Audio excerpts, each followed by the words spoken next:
ብሰላምታና ተቐበሉ ኣብ ኩሉ ክርናት ዓለም ትርከቡ ተኸታተልትን ኣባላትን ስድራ ቤት ቀለም ቋንቋ ዝኾንኩም ተዓዘብትና እምበር ሎሚ እውን ከምቲ ልሙድ ናይ ሎሚ ትኩረት ሰሓብቲ ዜና ሒዝና ቀሪብናልኩም ኣለና።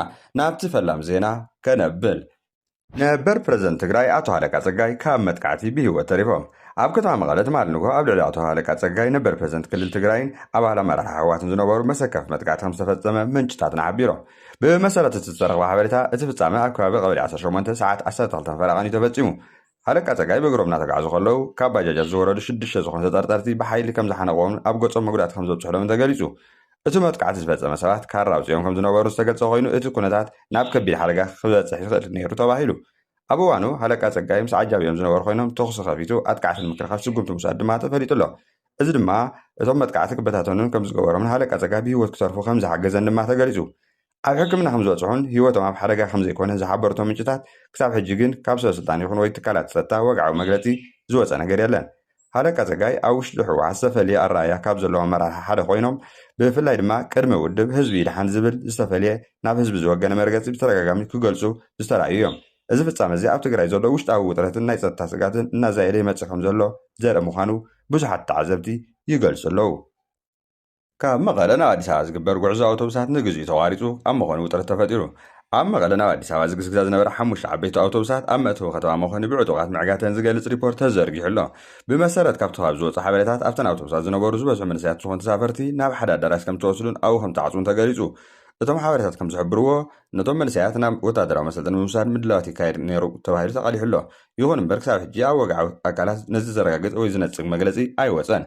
ኣብተን ተሳፈርቲ ዝተፃዕኑ ዝተባሃለ ኣዳራሽ እቶም መንእሰያት ድምፂ ኹኑና ብምባል ፃውዒቶም የስምዑ ከም ዝነበሩ ድማ እቶም ምንጭታት ይሕብሩ። ብሰንኪ እዚ ኩነታት ድማ ኣብ ከተማ መኾኒ ከባቢያን ሻቁለትን ውጥረት እናወሰኸ ይርከብ ከም ዘሎ ተሓቢሩ ነይሩ።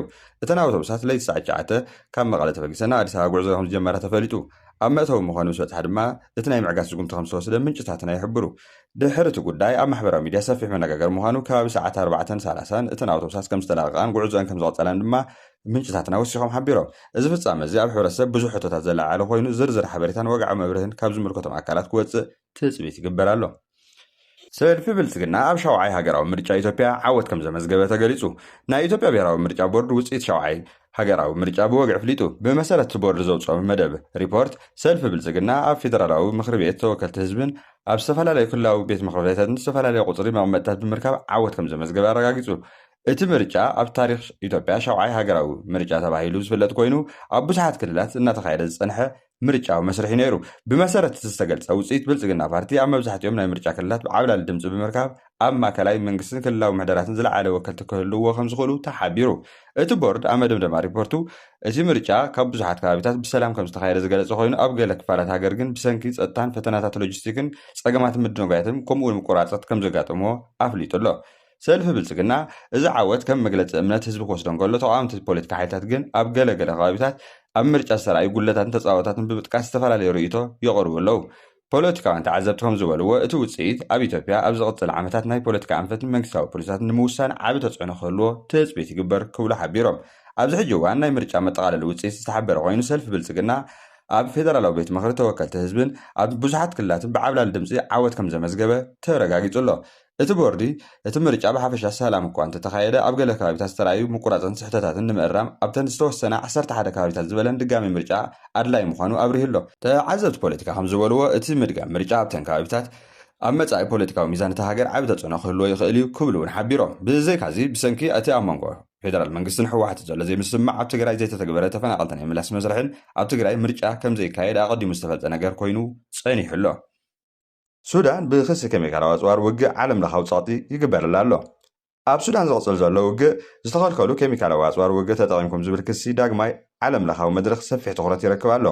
ብሰንኪ እዚ ክሲ ኣብ ፖርት ሱዳን ዝመርሕ ዘሎ ምምሕዳር ከቢድ ፖለቲካዊ ሕጋውን ዲፕሎማስያውን ፀቕጢ የጋጥሞ ኣሎ። ኣብ ኣፍሪካ ካብ ዓለም ለኻዊ ትካላት መሰል ሰብ ዝመፁ ፃውዒታት እቶም ውግእ ዝተጎድሉ ከባቢታት ዝተኸልከሉ ኬሚካላዊ ንጥረ ነገራት ተጠቒሞም እንተኮይኖም ንምርጋፅ ናፃን ሙሉእ ምርመራን ክግበር ይሕተት ኣሎ። ኣብ ዋሽንተን እውን እዚ ጉዳይ እዚ ብቐረባ ይከታተሎ ከም ዘሎ ሪፖርታት ይሕብሩ። ኣሜሪካውያን ሕጊ ኣውፃእቲ ምስ ሱዳን ዘለዎም ዲፕሎማስያዊ ዝምድናታት ብመሰረታዊ መንገዲ ክቕይሩ ዝኽእሉ ስጉምትታት ይመዝኑ ኣለዉ። ካብቶም ዝቐረቡ ሓሳባት ሓደ ኣሜሪካ ንምምሕዳር ፖርት ሱዳን ትህቦ ዘላ ዲፕሎማስያዊ ኣፍልጦ ክትቀንስ ወይ ከዓ ሙሉእ ከተሰሓቦ እንተኮይኑ ክምርመር ዝፅውዕ እዩ። ኣሜሪካን ኢራንን ንዘላቒ ሰላም ኣብ ስዊዘርላንድ ይዝትያ ኣለዋ። ኣብ መንጎ ኣሜሪካን ኢራን ንስሳ መዓልታት ዝጸንሕ ናይ ተኽሲ ደውታ ስምምዕነት ዝበጽሓ ክልቲአን ሃገራት ናይ መጀመርታ ዙር ዘተአን ኣብ ስዊዘርላንድ የካይዳ ኣለዋ። ክልቲአን ወገናት ብተበግሶ ናይ ፓኪስታን ሽምግልና ቅድሚ ሕጂ ግዝያዊ ስምምዕነት ከም ዝበጽሓ ይዝከር። ነቲ ስምምዕነት ድማ ፕረዚደንት ኣሜሪካ ዶናልድ ትራምፕ ፕረዚደንት ኢራን ማሱድ ከም ዝተፈራረመዎ ይፍለጥ። እቲ ሎሚ ኣብ ስዊዘርላንድ ዝተጀመረ ዳግማይ ዘተ ድማ ነቲ ግዝያዊ ስምምዕነት መበገሲ ብምግባር ነቲ ግጭት ብዘላቕነት ምፍታሕ ዝዓለመ ምዃኑ እዩ ተገሊጹ። ምክትል ፕረዚደንት ኣሜሪካ ጄዲ ቫንሰን ኣፈ ጉባኤ ባይቶ ኢራን መሐመድ ቃሊፍ ባባን ብተወሳኺ ምስ ልኡኻቶም ነቲ ናይ ሰላም ዘተ ንምክያድ ኣብ ስዊዘርላንድ ከም ዝኣተዉ ተሓቢሩ። ይኹን እምበር እቲ ናይ ሰላም ዘተ ከይተጀመረ እንከሎ ኢራን ኣብ ልዕሊ ሊባኖስ ዝካየድ ዘሎ መጥቃዕቲ እስራኤል ነቲ ምስ ዋሽንግተን ዝበፅሐ ስምምዕነት ተኽሲ ደውታ ዝጥሕስ እዩ ብምባል ትማሊ ንመራኸቢ ማይ ዞባ ሆርሞዝ ከም ዝዓገተቶ እውን ኣፍሊጣ ኣላ። እዚ ኩነታት እዚ ኣብቲ ክልቲአን ሃገራት ዘላቒ ሰላም ንምስፈን ዘካይዶ ዘለዋ ዘተ ጽልዋን ተጽዕኖን ከም ዝህልዎ ተማህ ተሓቢሩ። በቲ ካልእ ወገን ሓይሊ ባሕሪ ኣሜሪካ ምንቅስቓስ ንግዲ መራኽብ ኣብቲ ዞባ ከም ዝቕጽል ኣፍሊጡ ኣሎ።